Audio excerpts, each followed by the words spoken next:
Taryn Jeffers with Phoenix Bites, and we are here at the Normal Restaurant and Bar with Chef Mark Bookhamer, who is going to show us how to make their signature gluten-free pancakes. Yep, so it's our don't miss the gluten pancakes. So we first, when we decided to get going on this restaurant here, so it's a partnership between Chris Bianco and Armando Hernandez of Pizzeria Bianco and Tacos Chihuas. We really wanted to do kind of simple food. Really familiar all-American classics, but sometimes with a little twist, but always just done with a lot more thought and care. Funky comfort food. Exactly. So this is actually, I went through our recipe book and pulled out our recipe today, and this was the second recipe that we ever did here. Oh wow. And it's actually because of my wife. My wife doesn't really dig gluten, kind of gives her an upset stomach, so we're not hardcore gluten-free at home, but we avoid it when possible. And pancakes are like her favorite thing in the world. So for a couple years while we were still dating, and I was trying to impress and get in there good. You do? Yeah, got to use the cooking skill for something. I started making gluten-free pancakes for her, and it was always an oat-based pancake, oat flour, rice flour, brown and white rice flour, and not much else, and they were good. Yeah. They weren't amazing. It definitely looked like a pancake, tasted like a pancake, but wasn't the best pancake I've ever had in my life. And so when we decided to do this project, we wanted to make sure that whatever we made was the absolute best version that we had ever had. Yeah. Best thing ever. So this is our 11th run on recipes. Our opening sous chef, like now is over at Trado.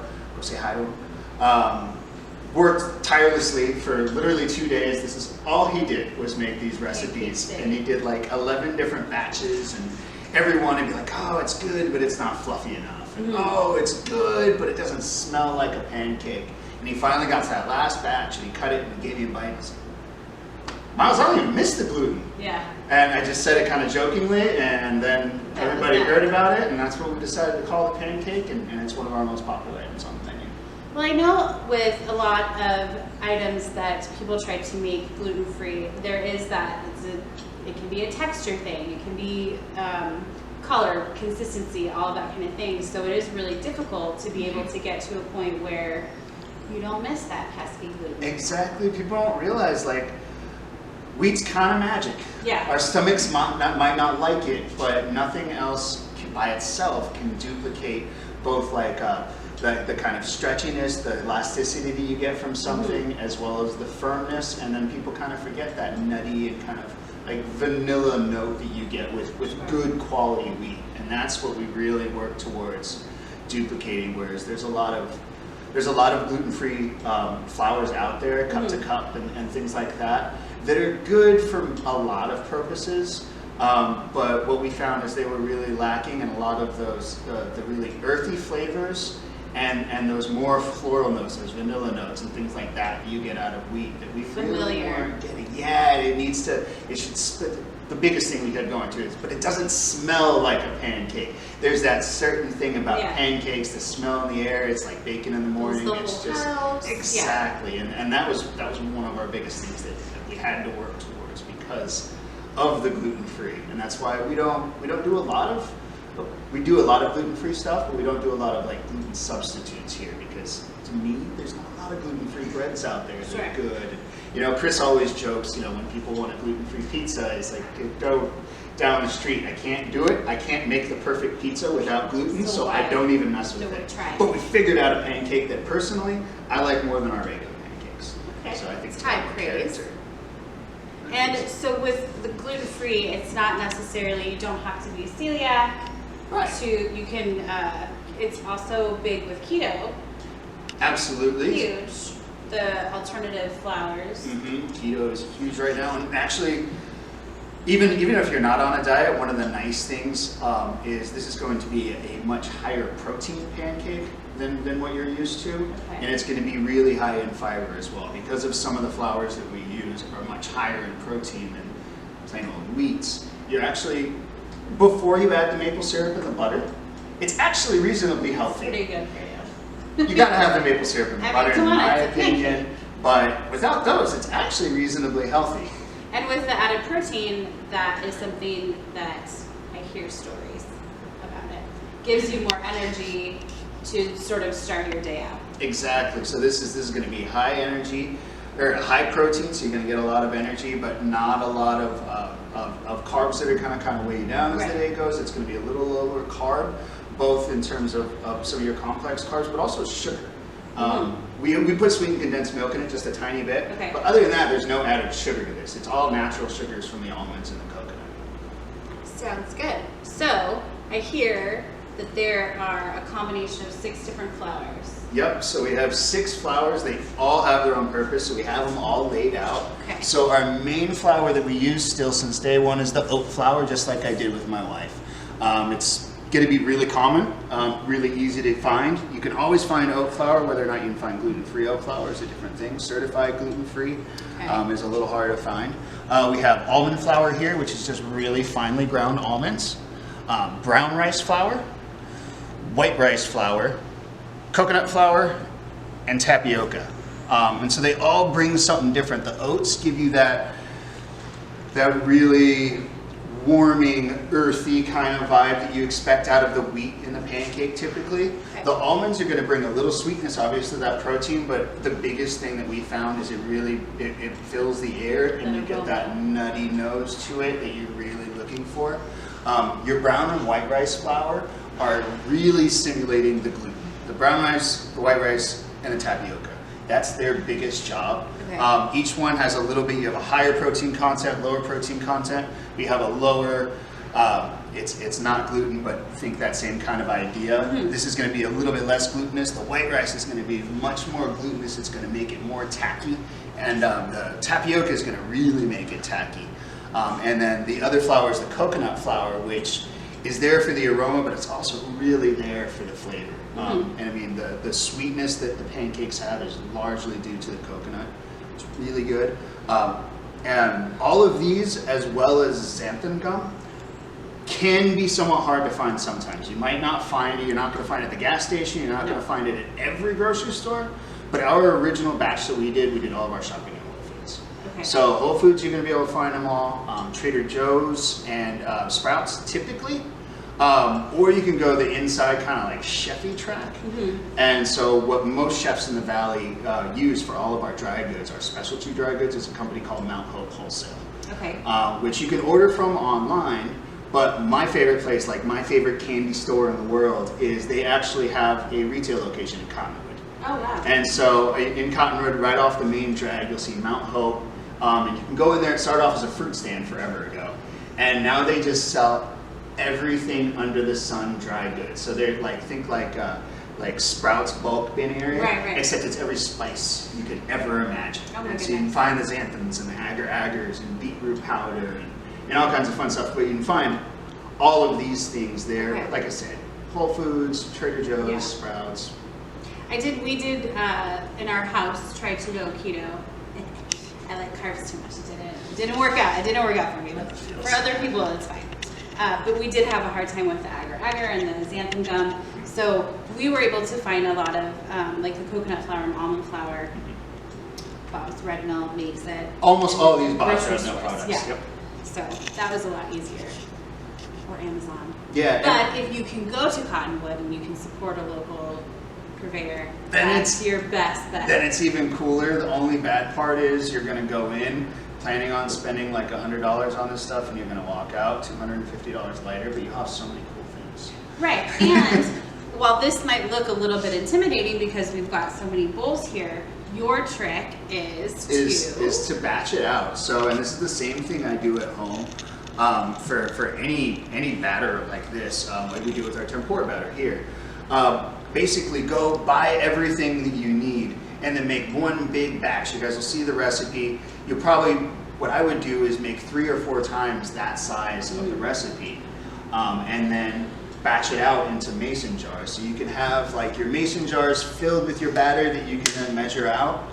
And then the really easy thing to do, what I like for like a Sunday morning when it's 8 o'clock and I'm feeling lazy, is I'll measure out like a 1/3 time batch on the recipe.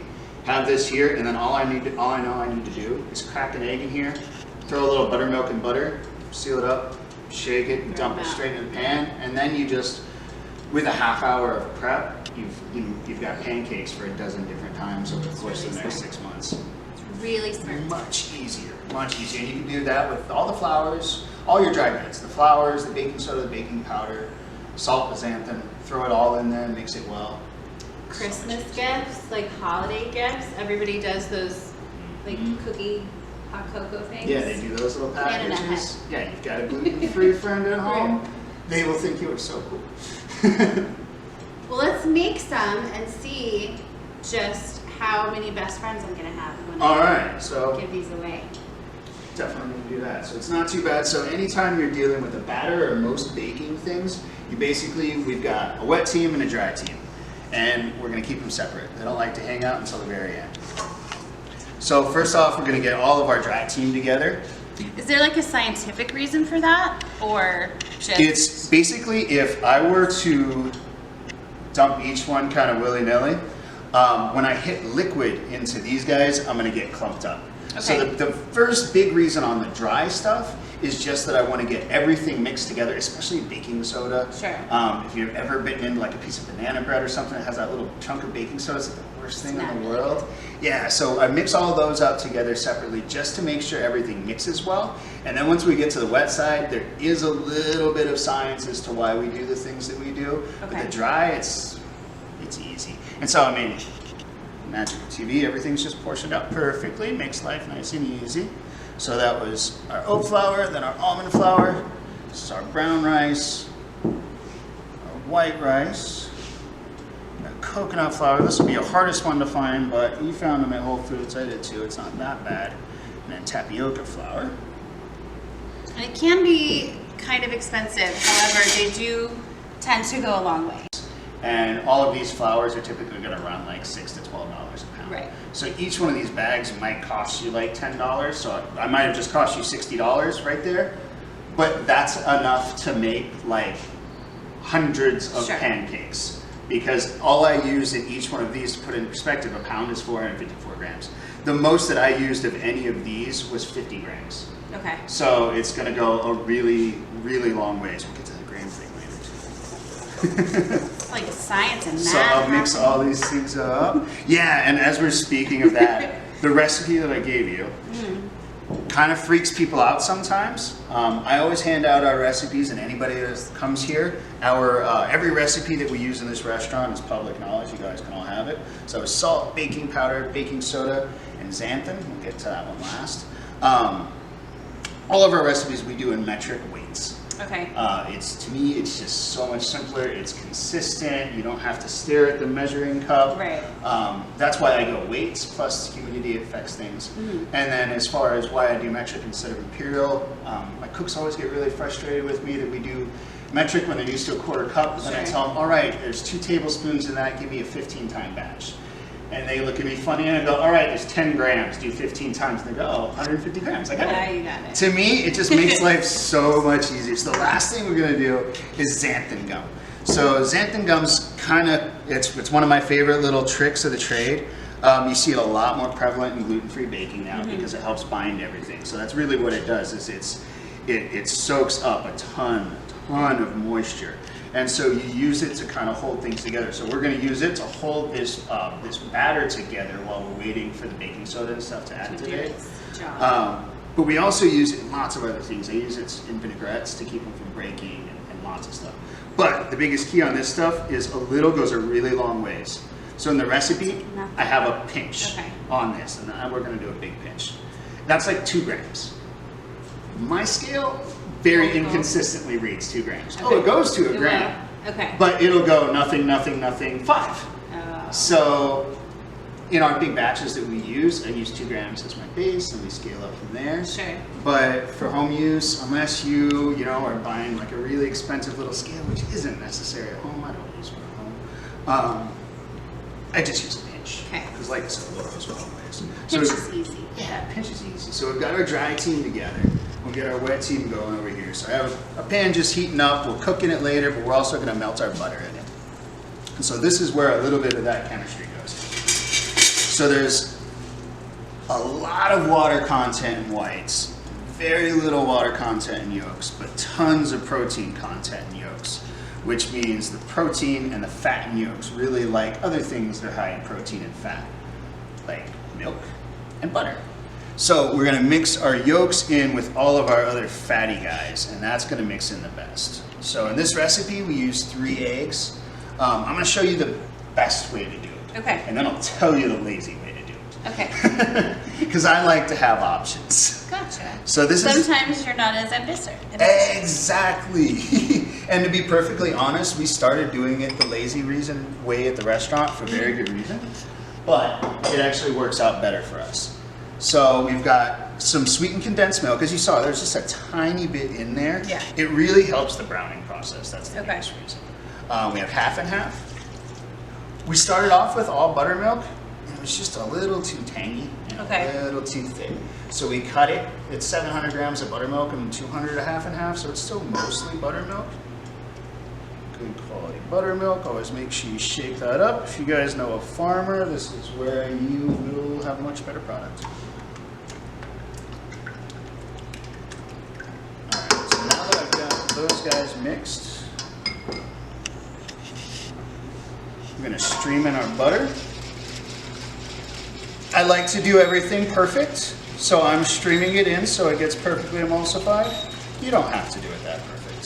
And there's no, because it's not like crazy hot, there's not a huge concern about scrambled eggs? On the eggs, no, because I have so much stuff in here. Okay. If I was just adding it to the eggs, then I would temper the eggs first, Okay. like you would when you're using chocolate or something. Yeah, I don't know a lot of things, but I do, that one I do know. Do you know to temper the eggs? No. Every time I temper the eggs, I always picture there's some like old French chef that's so proud of me. Ah, it's properly tempered.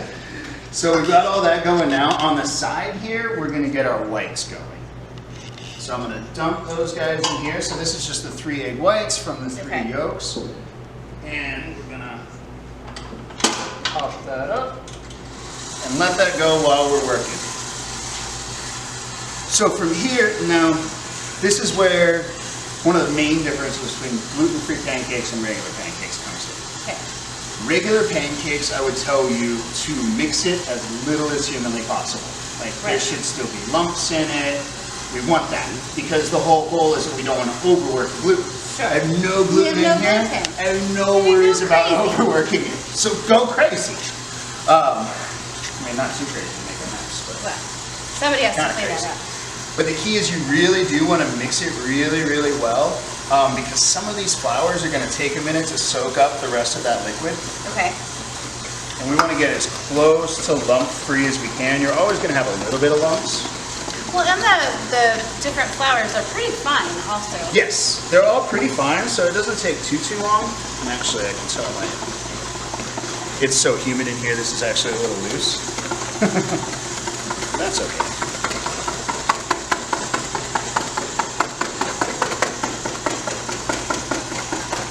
It's funny how, I'm actually just touched in.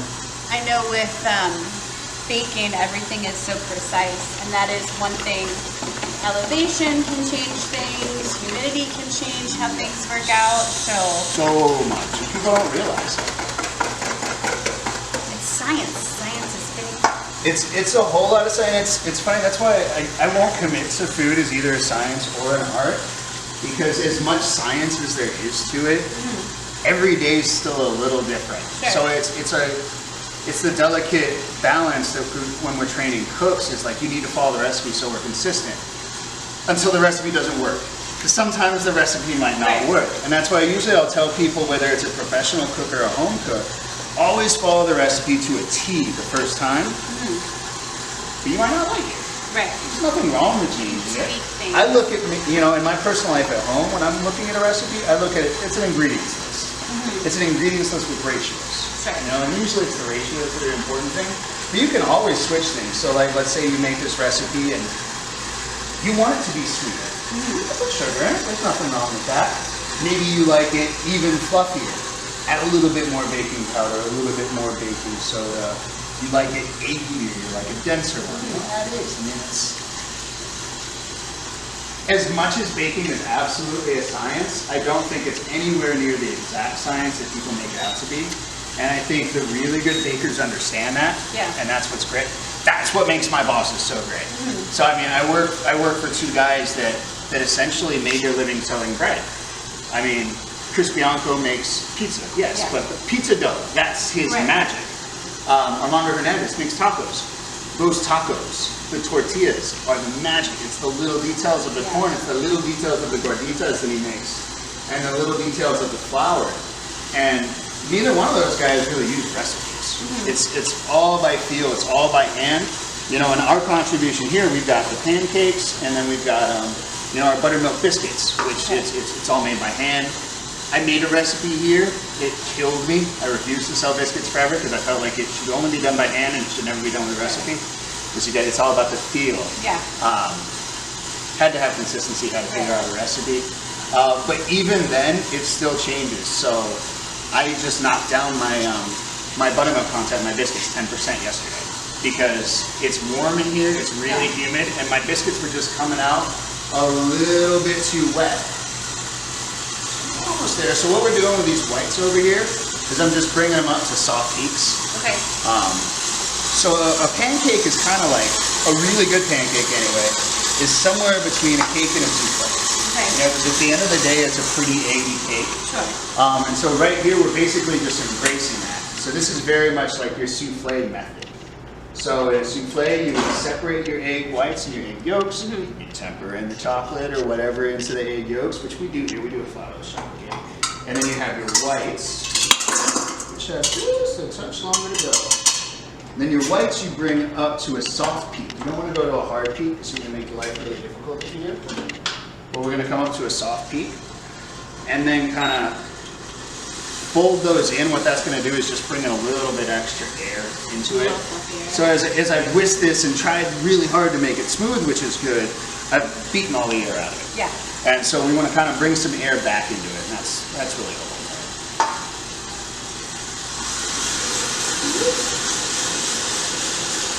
So I have a recipe that I follow for, because I am the person, my husband and I are very different in that he is the same school of thought as you have. Like it's a guide, it's an ingredient list, and he'll follow that. But I, on the other hand, because I'm not super confident, I'm a very confident eater, but I'm not a very confident maker of food. So I follow the recipe like to a T. But I have one that I do for waffles that has egg whites in it, and it's pretty amazing. Waffles and pancakes are essentially kissing cousins. I mean, a lot of people will tell you it's the same thing. And you know, all of your store-bought batters at home, you know, it's the same thing. But there is a little bit of a difference. But, I mean, not a massive one, but I think there is a little bit. So as we're doing this, the key is that I'm trying not to really whisk it, beat it up. I really want to fold it in. So anytime you're folding something, it's this really awkward movement at first. You get really used to it. And we'll go over the top. You normally like cut through the middle and So then through the middle, move it over. all the way around and over. And so I did just our first half, and now we'll do this. If you're doing a hardcore souffle, you do this in 3 parts. Our flourless chocolate torte, which is essentially at the end of this day, a souffle in a cake pan, we do in 3 parts. Okay.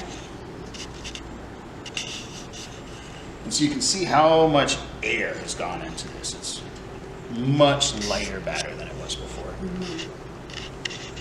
And as with anything where you're folding in the whites, this is where we don't want to overmix it. Right. Not because of gluten, but because we don't want to mix the air out of it. So if you have little streaks, not the end of the world. Okay, so at this point, we've got our pan. It should be relatively nice and evenly heated. I've got it on our induction burner here with our stainless steel pan, but really the key is just that we want a nice heavy bottom. Yeah. It's going to put a nice, clean, even heat on it. At home, I would use a cast iron. I use cast iron for like everything at home, but cast iron doesn't work with induction. So, of course, in the restaurant, we have those big, awesome flat tops that have 4-inch plates of steel that are perfect. And then from here, so basically, it's just whatever size you guys want on your pancake. You'll figure out what you like. It's a little too hot.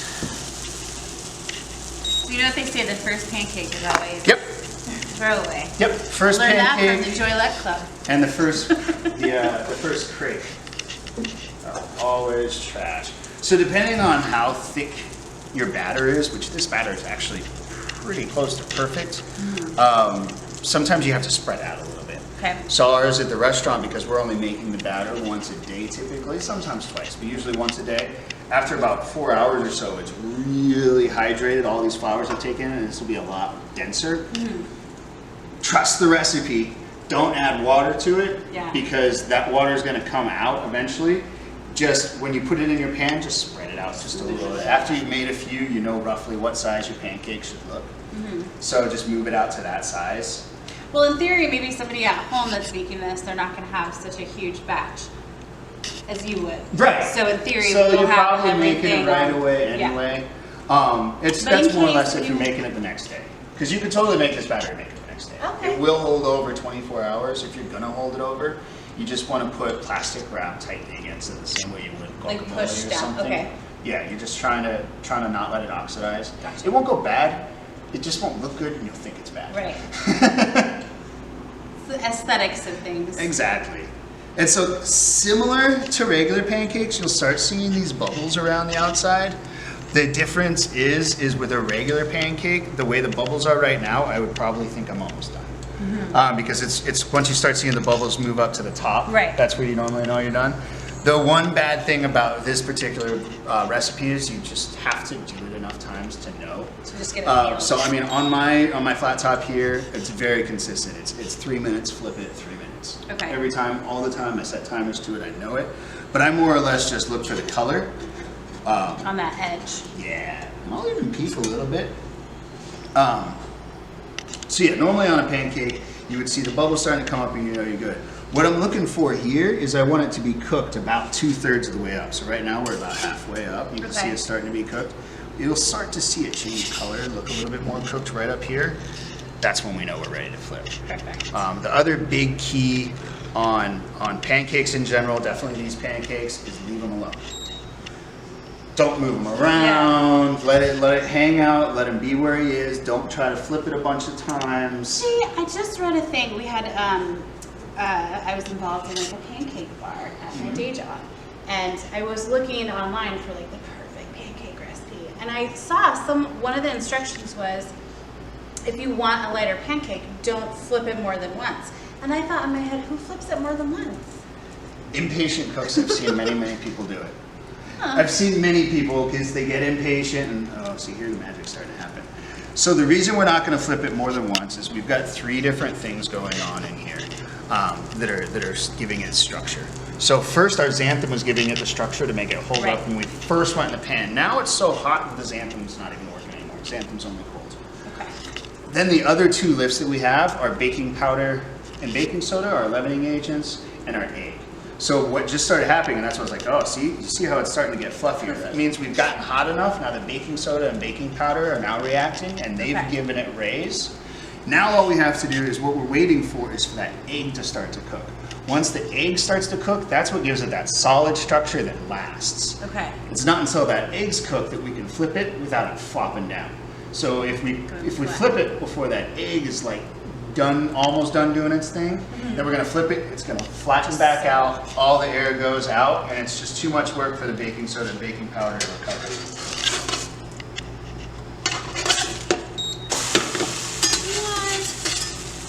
So, That's pretty. right? Starting to smell burnt, I was nervous. It's perfect. So, I mean, obviously you guys can't get it, but you can. It smells like a pancake in here. It smells exactly like a pancake. And that's really, it's those combination of flours. As good as this smells, smell the raw flour. I love mixing this stuff. Oh, it smells good. You can tell the coconut for sure. The coconut And absolutely the almonds dominates. in there. It smells really good. So the coconut doesn't dominate the flavor profile, but it totally dominates the smell. And that's really the cool part about it. So we'll give it, I want a little, no, we're gonna be good. So we've got like another 2 minutes. When we're starting to get close, the one little thing that I've kind of, at first I scolded people for doing, and then I realized it's the magic of it, that helps, is when you're not sure, just stick a knife into it, poke a little hole. Like if it were a cake Yep. in the oven. Well, no, not even, no, like, get in there. Oh. Get in there a little bit. You could totally do that, but it's so hard to get to the center with just Be a aggressive. toothpick. So once it's almost done, if I did it right when I flipped it, then I would mess myself up because I've broken my seal here Yeah. and the steam's gonna all release. But when it's close to done, that's what we'll do is we'll poke a little hole. And at first when people did that, it drove me nuts because they just ruined my really pretty pancake. Yeah. Until we eventually we realized that we kept sending these pancakes, beautiful pancakes out with this nice pat of butter on top. And then by the time it hit the table, the butter, was off to the side. Yeah. The hole totally holds your butter. Oh, well that's clever. It keeps the butter from flying away. Extra butter in the pancake. More butter is never a bad thing. So. It's a happy little accident. Exactly. I love happy little accidents. That's most of how I've learned to cook. Well. I always tell people, like, you learn from your mistakes. Luckily, none of you have to. Just ask me. I've made every mistake imaginable. So I did all of the mess ups for you, and you're good. It's good to have someone like you around so you don't have to do it yourself. Right? So we're just about there. And like I said, I think this is better than regular pancakes just because you have so much more going on. A lot more texture, a lot more flavor. It's still not going to be absolutely identical. Sometimes people will say it's a little almost mushy on the inside because you don't have that gluten structure fully formed. But personally, I find it to be like a pleasant, nearly custardy texture, which I think is actually kind of cooler. Okay. It's kind of. Have you seen the custard pancakes they're doing in Japan? No. The souffle ones? Oh, they're insane. So they do. They do the same concept. Very important to fold the egg whites in and all that stuff because they're very much making a souffle. And then they put like a cutter, a ring inside the pan. And they pour it in there and they let it go. And then when it's time to flip, actually when it's almost time to flip, they add another layer on top and just let it keep going slowly. And then they carefully flip it, let it keep going, add more if they have to, and sometimes they'll even finish in the oven. What they end up with is like this 4-inch tall pancake that jiggles when you poke it. Look them up, it's cool. I will do that. So, good for pancake. So, looking to check, make sure we're done all the way through there, and like I said, that will then hold onto our butter perfectly. See? It's not going anywhere. Going anywhere. And then you gotta finish it the only way you can finish any pancake with real maple syrup. No Aunt Jemima. Looks perfect to me. There you go. Ta-da!